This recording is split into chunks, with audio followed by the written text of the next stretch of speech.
नमस्कार, आप देख रहे हैं IBC 24। मैं हूं आपके साथ विजय कुमार पंड्या। भोपाल से बड़ी खबर मिल रही है। कैबिनेट की बैठक में कुछ अहम फैसले लिए गए हैं। नर्सिंग कॉलेज के साथ ही कई प्रस्तावों पर चर्चा की गई है। पशुपालन विभाग का नाम बदलने को मंजूरी मिली है। अब पशुपालन और डेयरी विभाग का नाम बदलता विभाग होगा। सिंचाई परियोजना के लिए 174 करोड़ 94 लाख की मंजूरी दी गई है। सी पंपर सिंचाई परियोजना सीहोर को मंजूरी मिली है। नक्सल क्षेत्रों के लिए 3 डिप्टी कमांडेंट के पद स्वीकृत किए गए। सरकारी प्रेस बंद करने का फैसला लिया गया है। ग्वालियर, इंदौर, रीवा के प्रेस बंद करने का फैसला लिया गया है। जबलपुर मेडिकल कॉलेज के लिए 153.9 करोड़ रुपए मंजूर किए गए हैं।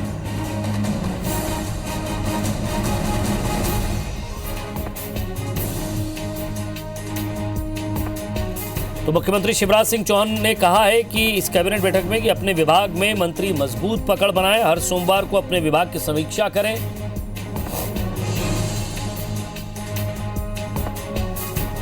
तो शिवराज ने कहा कि प्रिंटिंग प्रेस बंद कर रहे हैं लेकिन कर्मचारियों को नहीं निकाला जाएगा। इंदौर, ग्वालियर और रीवा की सरकारी प्रेस बंद करने का निर्णय कैबिनेट की बैठक में लिया गया और इस अवसर पर मुख्यमंत्री ने कहा कि किसी भी कर्मचारी को निकाला नहीं जाएगा। इस दौरान राजस्व विभाग ने बताया कि इन 3 प्रेस में 1286 कर्मचारी हैं। इनमें से 67 कर्मचारियों को दूसरे विभाग में प्रतिनियुक्ति पर पदस्थ किया जाएगा। इसी तरह 495 पद कर्मचारियों के रिटायर होने के बाद सरेंडर हो जाएंगे। इसके अलावा 185 कर्मचारियों को भोपाल की प्रेस में पदस्थ किया जाएगा। भोपाल की प्रेस को अपडेट करने की योजना सरकार बना रही है।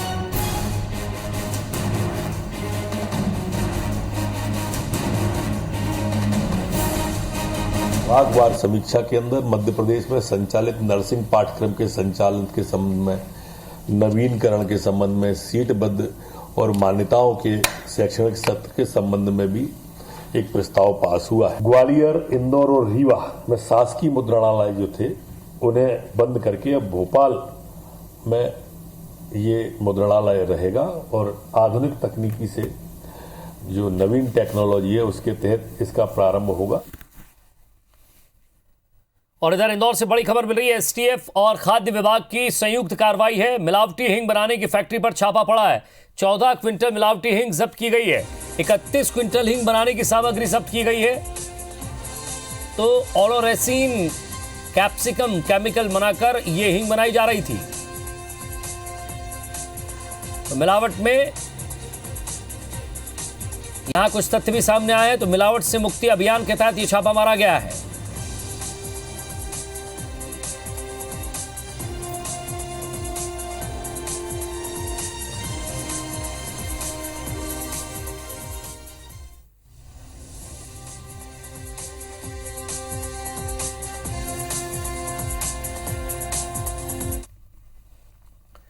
और इंदौर में लगातार नगर निगम, जिला प्रशासन और पुलिस का एंटी माफिया अभियान जारी है। आज भी नगर निगम ने 3 बदमाशों के अवैध निर्माण को ध्वस्त किया है। निगम की रिमूवल टीम ने चंदन नगर थाना क्षेत्र के साथ ही गांधीनगर क्षेत्र में बदमाशों को अवैध निर्माण को ढहाया है। सुबह सबसे पहले नगर निगम के अमले ने चंदन नगर के ई सेक्टर में स्ट्रीट शीटर असलम और मोटा के 2 मकान के अवैध हिस्सों को बुलडोजर से गिराया। असलम ने नदी किनारे की जमीन पर कब्जा कर मकान खड़ा कर लिया था। वहीं सेक्टर सी में निगम ने संजय राठौर के मकान पर बुलडोजर चलाया है। इसके अलावा गांधीनगर में गुंडे राजकुमार खटीक के अवैध निर्माण को जमींदोज किया गया है। हिस्ट्री शीटर असलम पर NSA, आबकारी और लूट जैसे 23 से ज्यादा मामले प्रकरण दर्ज हैं। वहीं संजय राठौर पर 8 थाना क्षेत्रों में 43 मामले दर्ज हैं। इसके अलावा राजकुमार खटीक और उसके भाई पर भी कई आपराधिक मामले दर्ज हैं और वो फिलहाल दोनों जेल में बंद हैं।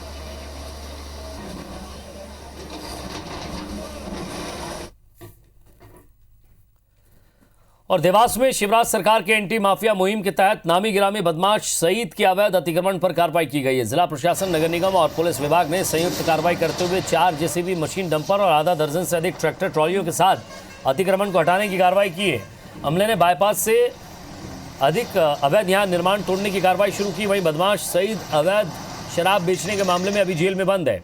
कार्रवाई के दौरान रसलपुर बाईपास स्थित अवैध ढाबा और ऑटो पार्ट्स के 5000 स्क्वायर फीट वाले मार्केट को जमींदोज किया गया।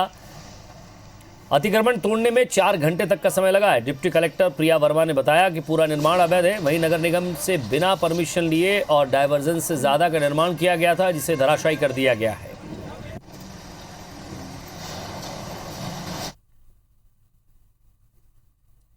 देखिए, जिला प्रशासन के द्वारा संयुक्त रूप से कुछ ऐसे गुंडों को चिन्हित किया गया है जो कि नामी अपराधी हैं, जिला बदर हैं, एनएसए हैं। तो उन लोगों के जो अवैध निर्माण है हम लोग चयन कर रहे हैं। उसी क्रम में आज भी ये जो है अवैध निर्माण तोड़ा जा रहा है और ये कार्रवाई लगातार जारी है। ये आपराधिक प्रवृत्ति का है और इसमें पुलिस में इसके कई मामले चल रहे हैं और अभी फिलहाल भी वो जेल में ही है। विभिन्न प्रकार के अपराधों में वांछनीय रहा है। पहले इसके विरुद्ध प्रकरण कोर्ट में भी चल रहे हैं। ऐसे गुंडा बदमाश जो हैं उनके विरुद्ध नगर निगम के द्वारा इलीगल जो कंस्ट्रक्शन किया गया है उसके खिलाफ कार्रवाई की जा रही है। कमलनाथ सरकार की आपकी सरकार आपके द्वार योजना को शिवराज सरकार भी मध्य प्रदेश में जारी रखेगी। जबलपुर के प्रभारी मंत्री कमल पटेल ने जिले में 1 से 30 दिसंबर तक आपकी सरकार आपके द्वार योजना चलाने के आदेश दिए। पटेल ने यह आदेश आज जबलपुर में आयोजित विकास कार्यों की समीक्षा बैठक में दिए हैं। इस योजना के तहत प्रशासन की टीम जिले के हर घर पहुंचकर लोगों की परेशानी जानकर उनका घर पर ही निदान करेगी। कृषि मंत्री कमल पटेल के मुताबिक इस योजना के जरिए तमाम जरूरतमंदों और पात्र हितग्राहियों को उनके घर पहुंचकर शासकीय योजनाओं के लाभ दिए जाएंगे। इससे लोगों को सरकारी दफ्तरों के चक्कर लगाने नहीं पड़ेंगे।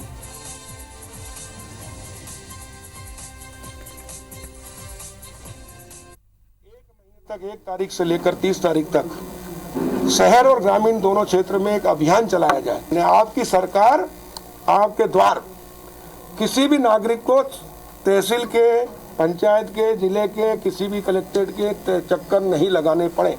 सरकार खुद घर जाके एक बार सर्वे कर लेगी।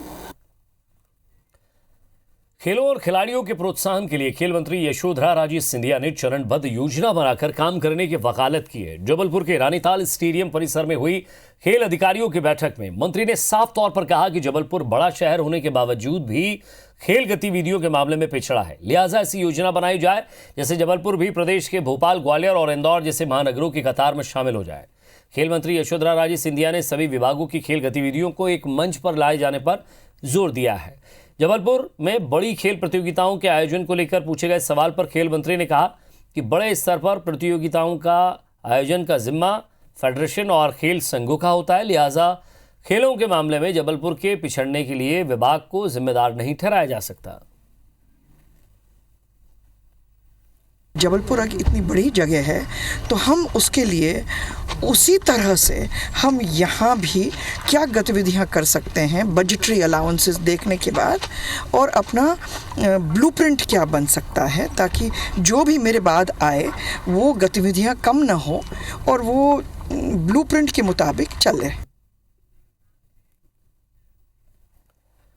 विदिशा से कांग्रेस विधायक शशांक भार्गव की याचिका पर मध्य प्रदेश हाईकोर्ट की ग्वालियर बेंच में सुनवाई हुई है। दोनों पक्षों को सुनने के बाद हाईकोर्ट ने मामले पर अपना आदेश सुरक्षित रख लिया है।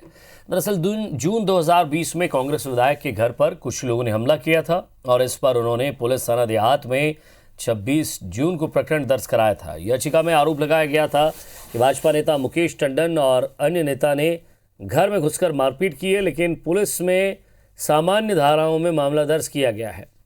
कोर्ट को बताया गया कि इस मामले में मुख्य न्यायिक दंडाधिकारी को भी आवेदन दिया, उन्होंने भी जांच किए बिना आवेदन खारिज कर दिया। वहीं शासन की ओर से कहा गया है कि इस मामले में अभी जांच जारी है।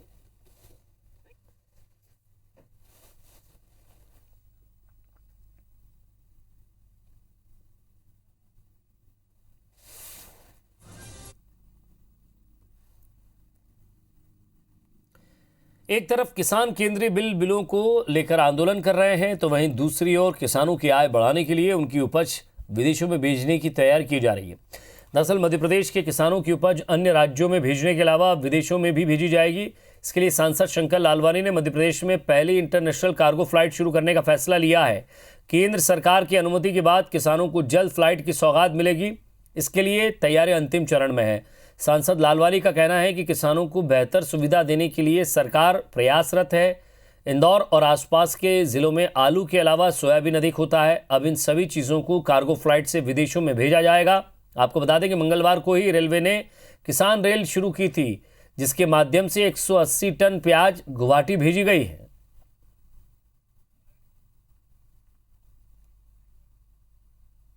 फ़ायदा होता है। अगर ये पूरी सुविधा मिल जाएगी और उसमें अगर रियायत मिल जाएगी तो काफ़ी फ़ायदा होगा किसानों को। इसमें कोई दो मत नहीं, जैसे ट्रेन चलाएगी, अगर फ्लाइट से भेजना और वहाँ फ़ायदा मिलेगा तो किसान ज़रूर उसका फ़ायदा उठाएंगे। बाहर भी डिमांड है। अब आप देखना आने वाले दिनों में जब इंटरनेशनल कार्गो शुरू होगा तो हमारा प्याज भी कार्गो में ही जाएगा, क्योंकि हमारे यहाँ का जो प्याज है उसकी टेस्ट थोड़ी अलग है।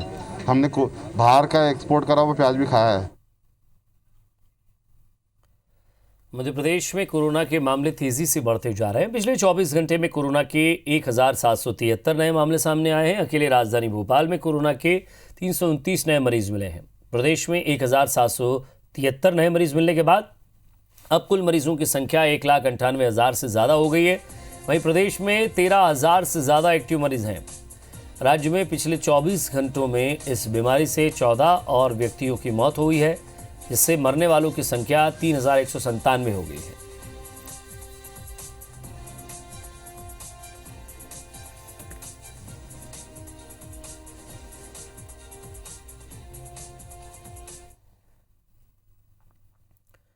और देव उठनी 11 के बाद ही इंदौर में शादी ब्याह का सिलसिला शुरू हो गया है। लोग बिना मास्क और सोशल डिस्टेंसिंग का पालन किए ही विवाह में शामिल हो रहे हैं। ऐसे में कोरोना पॉजिटिव हो रहे हैं। शहर में अभी तक 2 दुल्हन 3 से 4 दूल्हे जिनकी शादी होनी है वे कोरोना पॉजिटिव हैं। इतना ही नहीं, इन परिवारों में माता पिता और रिश्तेदारों की भी कोविड रिपोर्ट पॉजिटिव आई है। ऐसे में शादी का आयोजन करना काफ़ी मुश्किल हो रहा है। बुधवार रात को कोरोना के 572 मामले नए आए हैं। 3 मरीजों की मौत के साथ कोरोना से मरने वालों की संख्या 746 हो गई है। अब तक 4,88,182 सैंपलों की जांच की गई है। इनमें से 39,966 पॉजिटिव पाए गए हैं। एक्टिव मरीजों की संख्या 3,896 है। जो भी आयोजन अभी हो रहे हैं, इनको जिन शर्तों पर आपने परमिशन प्राप्त की है, सोशल डिस्टेंसिंग अनिवार्यतः रखें, मास्क सभी लोग लगाएं और हाथों को सैनिटाइज करते रहें। अनूपपुर में भाइयों के विवाद ने ऐसा तुल पकड़ा कि एक भाई ने अपने दूसरे भाई का पूरा परिवार ही खत्म कर दिया। पूरा मामला जिले के जैथरी विकासखंड के धनगवा गांव का है।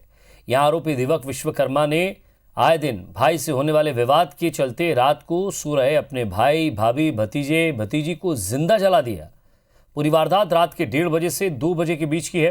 घटना में 3 लोगों की मौके पर ही मौत हो गई। वहीं एक की हालत गंभीर बताई जा रही है, जिसे शहडोल रेफर किया गया। वहीं दीपक विश्वकर्मा ने वारदात को अंजाम देने के बाद फांसी लगाकर आत्महत्या कर ली। पुलिस पूरे मामले की जांच में जुटी।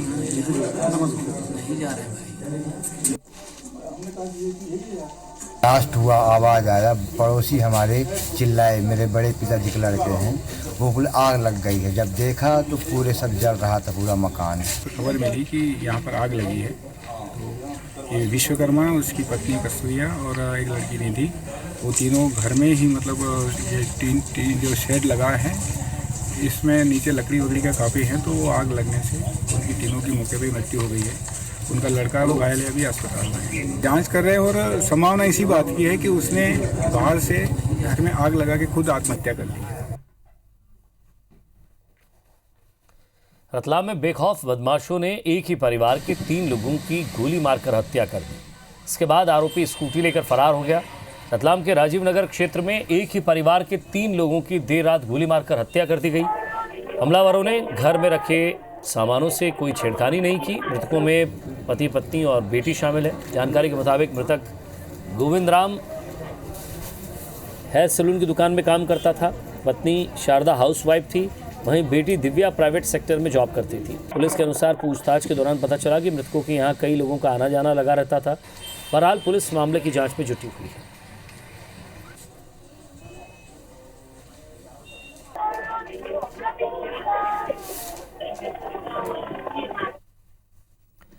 इंदौर में इस बार कोरोना के चलते रिफ्यूजी तिब्बत वुलन मार्केट नहीं लग पाया है। प्रशासन ने कलेक्टर ऑफिस के पास लगने वाले इस मार्केट को संक्रमण के मद्देनजर बिक्री करने की अनुमति नहीं दी है। वहीं फुटपाथ पर व्यवसाय करने वालों कई लोगों को व्यापार करने की इजाज़त नहीं दी गई है, जिसके चलते छुटपुट व्यापारियों का बिजनेस प्रभावित हुआ है। तिब्बती वुलन मार्केट में गर्म कपड़ों की विशाल रेंज यहाँ मिलती थी। साथ ही एक दाम होने के कारण हर साल लोग यहाँ गर्म कपड़ों की खरीदारी के लिए आते थे, लेकिन इस बार अनुमति नहीं मिलने से वुलन मार्केट नहीं लग पाया है।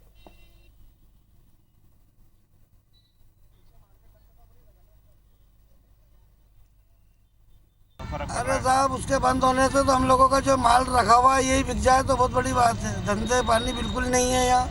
कोरोना की शिकायत के हमारे 7 बजे मार्केट बंद करना पड़ता है, 8 बजे हमारे को यहाँ 1000-2000 आने मुश्किल आते हैं। इतनी बड़ी दुकान लगाना 2 घंटे रोज लगते हैं जमाने में, 2 घंटे उठाने में। उसके बाद भी देखा जाए तो कोई बिक्री नहीं। देख रहे हो आप, जनता तो बिल्कुल आने को तैयार नहीं है। तो जैसे हमें अलग अलग जगह शॉपिंग के लिए जाना पड़ रहा है, परेशानी बहुत हो रही है। चीज़ें अच्छी मिलती थी, मार्केट को मिस कर रहे हैं हम कि कोरोना की वजह से वो लोग नहीं आ पाए हैं। यहाँ तिब्बत मार्केट लगता था, हर साल हम लोग कपड़े लेते थे। इस बार उसकी कमी महसूस करी कोरोना काल में। कोरोना काल के कारण हमको और गर्म कपड़े सेफ्टी पर्पज से चाहिए थे, बस जो मिल नहीं पा रहे हैं। मध्य प्रदेश में किसानों की ओर से खेत साफ करने के लिए जलाई जाने वाली पराली से पर्यावरण की कृषि भूमि को होने वाली नुकसान को देखते हुए सरकार इससे बायोगैस बनाने के प्लांट लगवाने का फैसला कर रही है। इसके लिए केंद्र सरकार की प्रस्तावित योजना को मध्य प्रदेश में लागू किया जाएगा।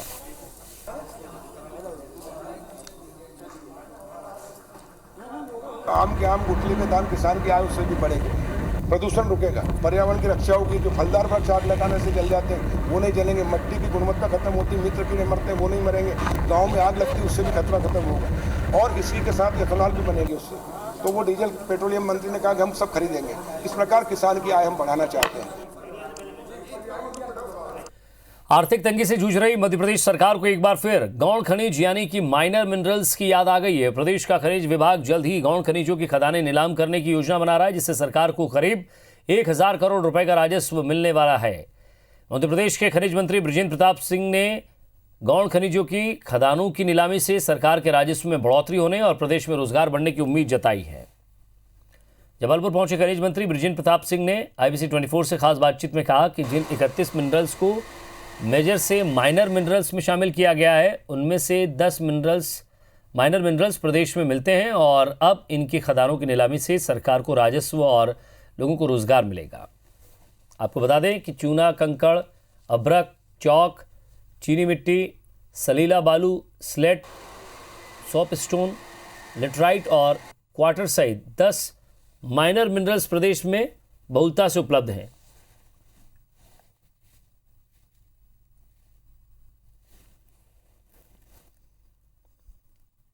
ऐसे मेजर मिनरल हैं जिनको हम माइनर के रूप में ला रहे हैं और 10 उसमें से ऐसे प्रमुख खनिज हैं जो हमारे मध्य प्रदेश में मिलते हैं। और जब यदि ये हमारी गौण खनिज नियमावली के अंतर्गत आ जाएंगे तो एक बड़ा रेवेन्यू हम लोगों को मिलेगा और आज स्टेट से संपन्नता की तरफ जाएगी और लोगों को रोजगार मिलेंगे। भारत में चीनी सामान के बहिष्कार के कितने भी आंदोलन किए जाएं, लेकिन सरकार में बैठे नुमाइंदे इन्हें इस्तेमाल करने की अधिकृत अनुमति दे रहे हैं। ज़्यादा हैरान करने वाली बात तो यह है कि ये कोविड की महामारी के बीच चीन की ऑक्सीजन मशीन मरीजों की जान ले रही है। ग्वालियर से जुड़ा एक मामला सामने आया, जहां सुपर स्पेशलिटी अस्पताल की 4वीं मंजिल पर बने कोविड ICU में शनिवार को लगी आग हाई फ्लो ऑक्सीजन मशीन में विस्फोट होने से ये भड़की है। 3 महीने पहले 29 अगस्त को यहाँ पहले भी आग लग चुकी है, लेकिन अब 2 मरीजों के झुलसने और उसके बाद उनकी मौत के बाद इस मामले ने तूल पकड़ लिया है। आग के कारण क्या थे, सेफ्टी मेजर्स क्या था, उसकी जांच के लिए 3 EE की कमेटी बनाई गई थी। वो लोग जांच कर रहे हैं। हम उसको तत्काल रिस्टोर कर देंगे और उसमें प्रमाण पत्र भी लेंगे और अगर किसी की कमी कोई पाई गई इस पार्किंग में किसी चीज़ में तो उसको जो है हम कार्रवाई भी करेंगे। ये मेरा कहना है कि ये सब जांच के विषय हैं, उसके बाद मैं कोई परिणाम बात कहूँगा। निश्चित रूप से ग्वालियर में जिस प्रकार की दुर्घटना हुई, एक मौत हो गई ICU में, जो चीनी मैन्युफैक्चर्ड एक ऑक्सीजन की मशीन थी, कमोबेश सेम स्थिति 2 जगह और हो गई। तो मुझे लगता है कि अब सरकार को कम से कम चेत जाना चाहिए। जहाँ तक जन कल्याण की बात है और अस्पताल की बात है, उसमें तो कम से कम ये जितने भी चीनी उपकरण हैं उनका बहिष्कार करना चाहिए। और मध्य प्रदेश समेत अन्य राज्यों में ATM तोड़कर रकम उड़ाने वाले अंतर्राज्यीय गिरोह के 6 सदस्यों को भोपाल पुलिस ने गिरफ्तार किया है। आरोपियों की तलाश करीब 2 साल से प्रदेश के अलावा कर्नाटक, असम, महाराष्ट्र और बिहार की पुलिस कर रही थी। आरोपी 14 नवंबर को ईट खेड़ी में बैंक ATM में चोरी करने के बाद बुधवार गुरुवार की रात दोबारा भोपाल में ATM में चोरी करते पकड़े गए हैं।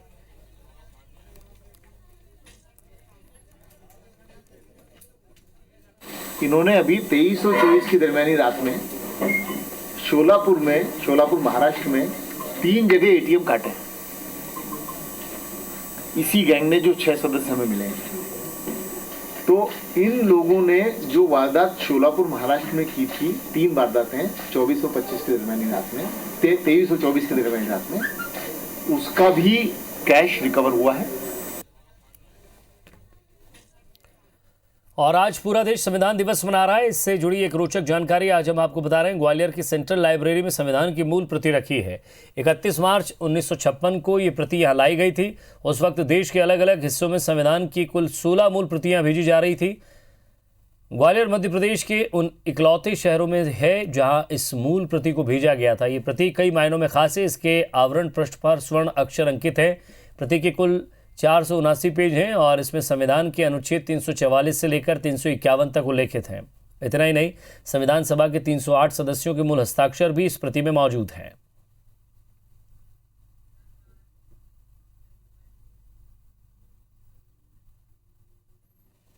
और आज का दिन 26 नवंबर जिस संविधान दिवस के रूप में जैसे मनाते हैं अपन, इन 3 दिवसों में हम आम पब्लिक के लिए इस बुक को बाहर रखते हैं। पब्लिक में काफ़ी उत्सुकता रहती है देखने के लिए, पब्लिक देखती है। अब अभी थोड़ा कोरोना काल चलने की वजह से संख्याओं में इतनी संख्या अभी नहीं आई है। अपने देश की धरोहर को देखकर एक गौरवान्वित महसूस होता है। जब हम अपने देश को जानते हैं तो और अच्छा लगता है।